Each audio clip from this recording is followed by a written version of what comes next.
اگر عدالت نہیں تو عدالت کا فیصلہ اور ہوتا ہے, وہ فریقین سے ہٹ کے تیسرا فریق ہوتی ہے اور دونوں فریقوں پہ اس کا فیصلہ لگتا ہے. ٹھیک ہے. پر دو فریق آپس میں مل کے فیصلہ کر دیں کہ میری زمین جو ہے وہ ٹرانسفر ہو گئی الف کو یا بے کو, جی یہ رائٹس نہیں لیے جا سکتے. ٹھیک ہے.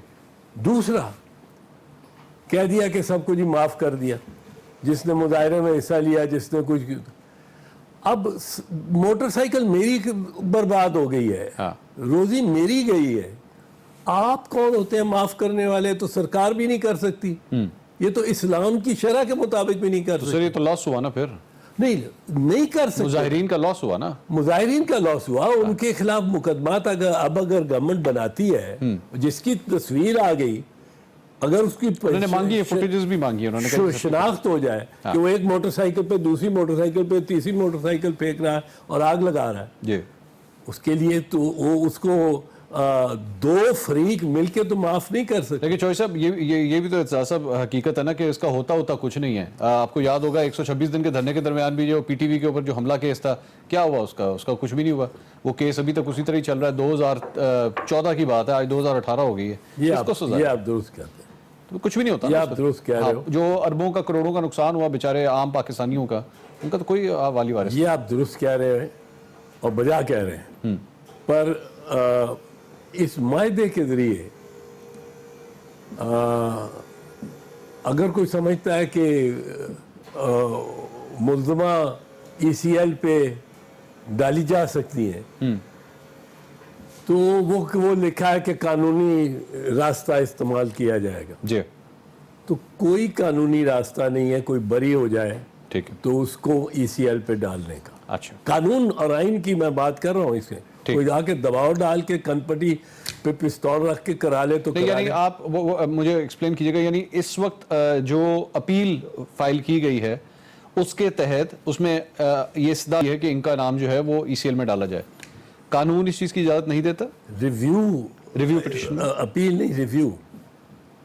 ایک شخص بری ہوا ہے جی, اس کے بارے میں تو یہ فیصلہ آیا نا کہ وہ گناہ گار نہیں ہے. جی اب جب اس کے حق میں فیصلہ ہے کہ گناہ گار نہیں ہے, ٹھیک ہے, اس کو کس بنیاد پہ آپ ای سی ایل پہ ڈال سکتے ہیں؟ اچھا ٹھیک ہے. اب دیکھیں یہ بڑی ملک میں بڑی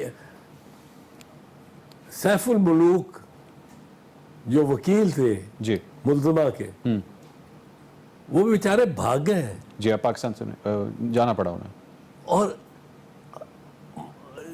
جو مطلب ہے طریقہ کار اپنایا گیا, اس سے میں تو نہیں سمجھتا ہوں کوئی اتفاق کر سکتا ہے کہ بسیں بھی جلاؤ, کاریں بھی جلاؤ, لوگوں کی عورتیں بیویاں بیچ میں بیٹھی ہیں گاڑیوں کے, جی, اور ان پہ ان کے شیشے توڑے جا رہے ہیں. یہ تو بڑا انارکی تھی. اور ریاست کچھ بھی کرے, آپ کی بات درست ہے, میں مانتا ہوں کہ ایسے میں ہوتا کچھ نہیں ہے, ہاں, پر ریاست کچھ بھی کرے, قانون کا تقاضا یہ پورا نہیں کر سکتے ان باتوں کو نظر انداز کر کے. بالکل ٹھیک ہے. لیکن اعتزاز صاحب, ایک پاکستان پیپلز پارٹی نے ایک لبرل جماعت رہی ہے, ہمیشہ اس حوالے سے مائنورٹیز کے رائٹس کے حوالے سے بڑی آواز بلند کی ہے, اور صرف اس قیادت نہیں, اس سے محترمہ کی بھی میں بات کروں, ذوالفقار علی بھٹو صاحب کی میں بات کروں, سب کی میں بات کروں گا. لیکن خورشید شاہ صاحب نے ایک تقریر کی اسی معاملے کے دوران نیشنل اسمبلی کے اندر, اور عمران خان صاحب کا وہ جو خطاب تھا, قوم سے جو خطاب تھا, اس کے اوپر انہوں نے کامنٹری کی. ناظرین ذرا سنیے گا خورشید شاہ صاحب کیا فرما رہے تھے, پھر میں اعتزاز صاحب سے سوال کرتا ہوں, سنیے گا ذرا. تو کل کی جو تقریر ہے, میں اس تقریر کی جو وزیر اعظم نے کی ہے, میں دل سے اس کی مذمت کرتا ہوں. یہ نہیں کہنا چاہیے. اس نے جو کیا, جو دنیا کو بتا دیا, دنیا کو بتا دیا کہ میرا ملک یہ ہے, جو کسی میڈیا نے نہیں کہا, میں پھر ریپیٹ کر رہا ہوں. عمران خان صاحب کی تقریر پر انہوں نے کہا جی انہوں نے دنیا کو بتا دیا میرا ملک یہ ہے. تو خان صاحب نے تو بڑی اچھی جارحانہ تقریر کی تھی, جس طرح ایک لیڈر کو کرنی چاہیے کہ ریٹ آف دا اسٹیٹ کو آپ چیلنج نہیں کریں گے اور ایکشن ہوگا اگر آپ کریں گے. تو میرا خیال ہے جو خورشید شاہ صاحب جس طرف اشارہ کر رہے ہیں, جی, میں اتفاق نہیں کرتا اس بات سے, پر جو میں نے انٹرپریٹ اس میں کیا جی, کہ دنیا میں یہ تاثر گیا ہے کہ جس طرح ہم اقلیتوں کے ساتھ بہت برا سلوک کرتے ہیں عمران خان صاحب کی تقریر سے کہ میں ایگری نہیں کرتا، آپ agree نہیں کرتے، میں ان کو ان کی انٹرپریٹیشن یہ ٹھیک میں تو یہ کہتا ہوں کہ پاکستان کے جو بہترین لوگ رہے ہیں وہ اقلیتوں سے آئے ہیں. جی سیسل بی چودھری کا ہوائی جہاز 1965 کی جنگ میں بالکل بالکل ایم ایم عالم کے ساتھ جی سارے پنجاب پہ کی حفاظت کرتے تھے یہ 2 جہاز، ہاں ہوائی جہاز. ایسے ہی اے آر کارنیلیس شرح کو لا رہے تھے، چیف جسٹس تھے جو دوراب پٹیل پارسی تھے، اور انہوں نے بھٹو صاحب کو مائنورٹی میں ہوتے ہوئے بھٹو صاحب کو بری کرنے کا کی مائنورٹی میں تھے جنہوں نے بری کرنا. جی رستم سدوا صاحب سپریم کورٹ کے جج رہے ہیں. قائد اعظم کے اپنے لا منسٹر اگر آئین بنتا قائد اعظم کی زندگی میں تو اس کو پائلٹ کر رہا ہوتا جوگندر ناتھ منڈل، جی ایک ہندو. جی اور آپ نے دیکھا ایک ہندو نے کس شان سے پاکستان کی چیف جسٹس شپ کو لینے سے انکار کیا. بھگوان داس صاحب ہی ہیڈ دی اپرچونٹی. اس کو مشرف نے کہا کہ آپ چیف جسٹس بنے، افتخار محمد چودھری کو میں فائر کر رہا ہوں. جی انہوں نے کہا میں نہیں بنوں گا، یہ میں اس کو مناسب سمجھتا نہیں ہوں، میں ایکٹنگ چیف جسٹس رہتا ہوں، جو لافل چیف جسٹس آئے گا وہ میری جگہ. مائنورٹیز کی بڑی کنٹریبیوشن ہے پاکستان کے لیے، کنٹریبیوشن ہے. جیمی انجینئر جیسے آرٹسٹ ہیں، بیپسی سدوا جیسے رائٹرز ہیں، جمشید مارکر جیسے ڈپلومیٹس ہیں، اور کامنٹری بھی کرکٹ کی کیا کرتے تھے. تو مائنورٹیز تو امانت ہے ہمارے پاس قائد اعظم کی. بالکل اگر قائد اعظم کی 11 اگست 1947 کی تقریر کو آپ گراؤنڈ نارم آف پاکستان مانیں، اور ماننا اس لیے ضروری ہے، میں سمجھتا ہوں کہ ایک کس مقام پہ کی گئی. جی مقام تھا، موقع تھا کانسٹیٹیوئنٹ اسمبلی آف پاکستان کی آئین ساز اسمبلی. جی اور وقت کیا تھا جب ہم انڈیپینڈنس سے آزادی کی دہلیز پہ کھڑے تھے. 11 اگست پاکستان کی جڑ بن رہی تھی اس وقت. وہ تقریر اس وقت ان کے پارلیمنٹری افیئرز کے عہدے پہ کون بیٹھا تھا؟ ایک ہندو بیٹھا ہوا تھا. بالکل ٹھیک. تو پاکستان یہ تو امانت ہے ہمارے لیے قائد اعظم. بالکل ٹھیک. مجھے صرف ایک بریک لینی ہے. ناظرین اعتزاز احسن صاحب موجود ہیں. جو موجودہ حالات تھے پچھلے 4-5 دن کے اندر، جو کچھ بھی آپ نے دیکھا اس پہ آپ نے ان کا تبصرہ سنا. مزید اور کئی معاملات ہیں پاکستان پیپلز پارٹی کے حوالے سے. آصف علی زرداری صاحب آج کل چند کیسز کے شکنجے میں پھنسے ہوئے ہیں، اس کے اوپر اعتزاز احسن صاحب کیا کہنے جا رہے ہیں، بات کریں گے ایک بریک کے بعد. ہمارے ساتھ رہیے.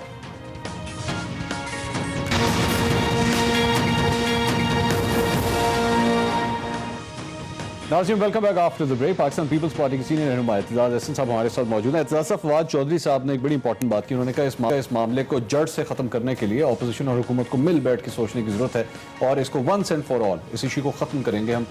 کیا کہتے ہیں، اپوزیشن کی حمایت حاصل ہوگی حکومت کو اس معاملے میں یا نہیں؟ دیکھیے، بلاول بھٹو زرداری چیئرمین پاکستان پیپلز پارٹی نے فلور آف دی ہاؤس پہ کہا اسی کہ اگر اس کی سلوشن کے لیے آپ کچھ ٹھوس باتیں کرتے ہیں، اس معاملے کو ایک مائنڈ سیٹ بن گیا ہے جس کا ذکر زرداری صاحب نے بھی کیا. تو اس کے لیے اگر انہوں نے تو کہا قدم بڑھاؤ عمران خان، ہم تمہارے ساتھ ہیں. ٹھیک ہے. اب یہ اس قسم کی بات ہم چاہتے ہیں یہ ختم ہو. یہ معاملہ بہت دیکھیں، اقبال نے کہا تھا، اور اقبال نے کہا واعظوں میں وہ تکبر کے الہی توبہ. یہ میں نہیں کہہ رہا ہوں، یہ علامہ اقبال کہہ رہے ہیں. واعظوں میں وہ تکبر کے الہی توبہ، اپنی ہر بات کو آواز خدا کہتے ہیں. بغض للہ کے پردے میں عداوت ذاتی، دین کی آڑ میں کیا کرتے ہیں، کیا کہتے ہیں. اور تیرے بندوں کا جو یہ حال ہے شافع حشر، میرے جیسوں کو تو کیا جانیے کیا کہتے ہیں. کیا بات. اور افتخار عارف کو اقبال کے بعد تو نہیں ان کا تذکرہ کرنا چاہیے، پر جو تشویش ہوتی رہی اور جس قسم کے واقعات دیکھنے میں آتے رہے، ان آنکھوں نے دیکھے،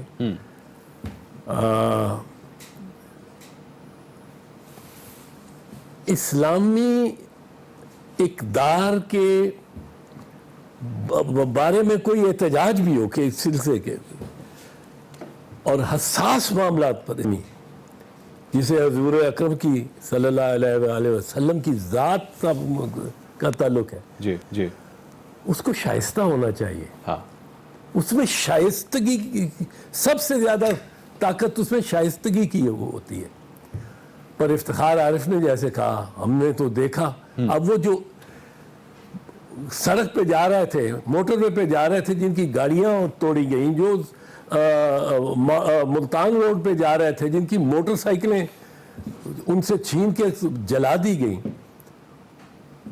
اور وہ پکے مسلمان تھے، ان میں سے کئی ہوں گے یقیناً میرے سے، آپ سے تو بہت بہتر، پر جو فتویٰ دینے والوں سے بھی بہت بہتر مسلمان ہوں گے، دیندار ہوں گے، 5 وقتی نماز پڑھتے ہوں گے، زکوٰۃ، روزہ، حج کرتے ہوں گے، سب کچھ. پر وہ کیا کہتے ہوں گے افتخار عارف کے ساتھ جن کی بچیاں ساتھ بیٹھی ہوئی ہوں اور ان کے نوجوان ان کے کاروں کے شیشے توڑ رہے ہوں، یا جن کی بہن اور بیٹی موٹر سائیکل پہ ساتھ بیٹھی ہو، بیوی بیٹھی ہو، اور اس سے موٹر سائیکل چھین کے جلا لیا، بچوں کے سامنے والدین کو مارا گیا. اب اس پہ افتخار عارف نے کہا، رحمت سید لاولاق پہ کامل ایمان، رحمت سید لاولاق پہ کامل ایمان، امت سید لاولاق سے خوف آتا ہے. اب یہ بچے خوف زدہ ہی ہوں گے ساری عمر کے لیے، ان کے اندر سے خوف کس طرح جائے گا؟ رحمت سید لاولاق پہ کامل ایمان، امت سید لاولاق سے خوف آتا ہے. کیا یہ نہیں ہوا؟ نقشہ نہیں ہوا؟ ایسے ہی ہوا، اور کوئی جسٹیفیکیشن نہیں دی جا سکتی، کوئی نہیں دی جا سکتی، کوئی جسٹیفیکیشن نہیں. اور جس چیز کو سب سے شائستہ ہونا ہے وہ اسلام کے مقاصد کے، اسلام کے فروغ کے، ترقی کے، استحکام کے جتنے تقاضے ہیں ان کو پورا شائستگی سے ہونا چاہیے. جو جس شائستگی سے ان کو پورا ہونا چاہیے، وہ شائستگی زندگی میں نہ ملتی ہو. ٹھیک ہے، آگے اعتزاز صاحب کچھ اور ٹاپکس کے اوپر اب ذرا بات کرتے ہیں. یہ تو ظاہری بات آئے، اس کا کوئی نہ کوئی ڈیسیجن آئے، اس کی کوئی ڈائریکشن آئے، آپ جیسے سینئر سیاستدان اس کے اندر ہمیں کوئی ڈائریکشن دے سکے. ایک اور بڑا امپورٹنٹ ایشو جو آپ کی پارٹی کو آج کل فیس ہو رہا ہے، کچھ اس کے اوپر بات کرتے ہیں، وہ ہیں آصف علی زرداری صاحب کے کیسز. اور اس کی وجہ سے تجزیہ کار یہ کہہ رہے ہیں کہ پاکستان پیپلز پارٹی کی سیاست جو ہے وہ اپنا رخ چینج کر رہی ہے کیونکہ آصف علی زرداری صاحب کے اوپر کیسز ہیں. میں کچھ ایک دو چیزیں ہیں جو ریسنٹلی اور کچھ تھوڑا سا پاسٹ میں زرداری صاحب نے اپنے انٹرویو کے اندر کچھ کامنٹس کیے ہیں، میں چاہوں گا آپ ذرا سنیے. اس کے بعد اس کو ایک آپ کو پتا ہوگا آج کل بڑے فلودے والوں کے اکاؤنٹس وغیرہ نکل رہے ہیں اور اس کے اندر اربوں روپے کی ٹرانزیکشن، کروڑوں روپے کی ٹرانزیکشن آصف علی زرداری صاحب سے بھی جڑے ہوئی، ان کی کمپنی سے جڑے ہوئی بھی مبینہ طور پر چند ایسے اکاؤنٹس ہیں جن کی ٹرانزیکشنز ہوئی ہیں. ناظرین، آصف علی زرداری صاحب نے ایک انٹرویو دیا تھا، یہی بات اگر نواز شریف صاحب نے کہی ہوتی، اس قسم کا کوئی آرگومنٹ لیا ہوتا تو میڈیا اس وقت ان کو اڑا کے رکھ دیتا اس بات کے اوپر. لیکن آصف علی زرداری صاحب اس کی ایسی جسٹیفیکیشن دے رہے ہیں کہ جو سمجھ نہیں آتی. آپ کو سمجھ آتی ہے؟ آپ ایک سینئر قانوندان ہیں. میرے خیال میں تو انہوں نے بڑی واضح سی بات کی ہے. اچھا، انہوں نے کہا ہے کہ مجھے جی، اب اعتزاز احسن کو جی جی، آپ اس کا ذمہ دار ٹھہرا سکتے ہیں جو اکاؤنٹ میں نے کھولا. پہلے آپ اس کو اسٹیج پہ میں نے اکاؤنٹ کھولا ہے، سمجھ گئے، اس میں نے 2 ارب روپیہ ڈالا ہوا ہے. ٹھیک ہے، مجھے میرے سے پوچھ سکتے ہیں، مجھے پوچھیں کہ کہاں سے آیا. اوکے، میں نے اور یہ ثابت کرنا پڑے گا کہ اکاؤنٹ کھولا ہے اور پیسہ ڈالا ہے. ٹھیک ہے، اگر میں نے اکاؤنٹ کھولا ہے اور اس میں پیسہ بھی ڈالا ہے، تب بھی اگر میں اون کرتا ہوں وہ پیسہ، تو اس میں کوئی پرابلم نہیں ہے. پرابلم ٹیکس کی ہو سکتی ہے ہاں. اس کی, پر یہ پرابلم تو نہیں ہے کہ فیک اکاؤنٹ ہے. اچھا اب اس پہ حامد نے ان سے سوال کیا کہ وہ جو فالودہ والا یا وہ اکاؤنٹ جس کے اکاؤنٹ میں آ جاتے ہیں بہت سے پیسے, تو اس کا جواب یہ ہے کہ یہ اس نے بتانا ہے یا اس کے بینک نے بتانا ہے. اعجاز بھائی تو پتہ ہی نہیں ہوتا نا, یا تو بیچارے فالودے والے کو پتہ ہی نہیں اس کے اکاؤنٹ میں نہیں, تو پھر بینک والا رسپانسبل, بینک والا پکڑو. اگر بینک والا یہ بتا دیتا, کہتا ہے کہ یہ اعتزاز احسن کے پیسے رکھے اور وہاں سے نکالے ہیں, ٹھیک, پھر وہ میرے تک آ جاتا ہے. ٹھیک, پر جو انہوں نے بات کی ہے اس میں کوئی نہیں, لیکن اعجاز صاحب یہی وہ صرف انہوں نے اتنا ریلیکس انداز میں کی ہے کہ وہ لوگوں کو نہیں, اس کی ریزن ہے. میں ایک اور آپ کو ان کا کلپ سناتا ہوں جو انہوں نے چند ماہ پہلے, اس انٹرویو سے چند ماہ پہلے بھی, وہ بھی حامد بھی صاحب کو انٹرویو دے رہے تھے, تو نیب والے سے ان سے سوال کیا گیا تھا کہ جناب آپ کی جب اگر پکڑ ہونا شروع ہوئی تو کیا کہیں گے. اس پہ کیا کہا تھا انہوں نے آصف علی زرداری صاحب نے, ذرا سنیے گا پھر میں کویشچن کرتا ہوں. ایسا نہ ہو کہ جیسے سیف الرحمان کو میرے پیروں میں گرنا پڑا, آپ کے سامنے گرا, کبھی ان میں سے کسی کو گرنا پڑے دوبارہ, تو یہ بھول جاتے ہیں نا. آپ چیئرمین نیب کو تھریٹ تو نہیں کر رہے؟ میں چیئرمین صاحب کو نہیں, میں اس حکومت کو تھریٹ کر رہا ہوں, ان کے منسٹروں کو تھریٹ کر رہا ہوں. چیئرمین نیب کی کیا حیثیت ہے, اچھا اس کی کیا مجال ہے کہ وہ میرے پر کیسز بنوائے یا دوسرے کے کیسز بنوائے. اعجاز صاحب یہ بات چیئرمین نیب کے بارے میں کہی جا سکتی ہے, اس کی کیا مجال ہے کہ وہ میرے پہ کیسز بنائے؟ پہلے تو ایسے ہی نہیں چیئرمین نیب رہے ہیں نا. اچھا, وہ جو تھے ان سے پہلے قمر زمان چودھری صاحب, جی, وہ چلتے ہی اب وہ تو ایک پوری داستان پہ داستان ہے.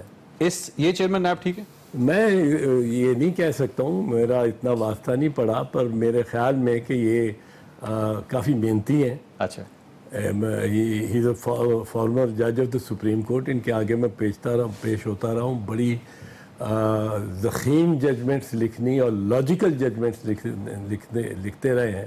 اب ایز این انویسٹیگیٹر ان کا کیا پرفارمنس ہے وہ ابھی پتہ لگے گی. ابھی کوئی کنوکشن وغیرہ تو اس طرح سے ہوئی نہیں ہے. ٹھیک ہے, جو بہت ساری جو کچھ نیب کی کارکردگی ابھی صرف جاوید اقبال صاحب کی وجہ سے نہیں, پر پورے structure down prosecutors and advisors and directors and manager.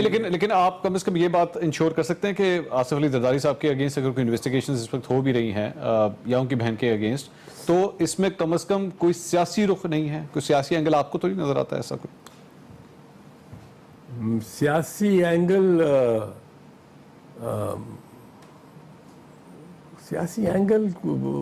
ایسا کوئی نظر تو نہیں آتا. ٹھیک ہے, لیکن اس حد تک ایک انسٹیٹیوشنل مائنڈ سیٹ جو ہے وہ میں آپ کو بتا دوں, انسٹیٹیوشنل مائنڈ سیٹ جتنا میاں نواز شریف کے حق میں, اگر آپ ماضی کی تاریخ دیکھیں جوڈیشری کی, سر اب تو نہیں اتنا ہی, میں آج کی بات میں اتنا ہی انسٹیٹیوشنل مائنڈ سیٹ ابھی بھی ہے, اتنا ہی خلاف ہے آصف زرداری. ٹھیک ہے, میں اس میں تھوڑا سا میں اس کو ایکسپلین جی 2-4 جملوں میں کہا. جی بتائیے. 1993 میں نواز شریف کی حکومت ڈسمس کرتی ہے, سپریم کورٹ اس کو ری انسٹیٹ کر دیتی ہے, یہ کہہ کے کہ صرف الزامات پر, ان پروون ایلیگیشنز پہ آپ گورنمنٹ نہیں ڈسمس کر سکتے.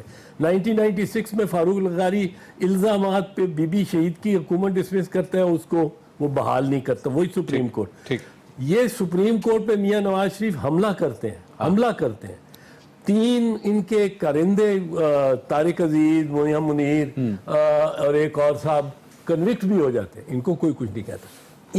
یہ ٹیلی فون کر کے ججز کو سبورٹ کرتے ہیں, ججز کی لائلٹی کو. ملک قیوم کے ساتھ جو وہ ٹیپس ظاہر ہوتی ہیں, سپریم کورٹ میں پلے ہوتی ہیں, آج تک ڈینائی نہیں ہوئی. اس میں یہ کہتے ہیں اتنی سزا دو, اتنی سزا دو, جائیداد ضبط کرو. 3 جج فارغ ہو جاتے ہیں, سبک دوش کیے جاتے ہیں اپنے عہدوں سے. ان کو کوئی کچھ نہیں کہتا. تو ایک انسٹیٹیوشنل. اچھا, اب آصف زرداری کے اس کے برعکس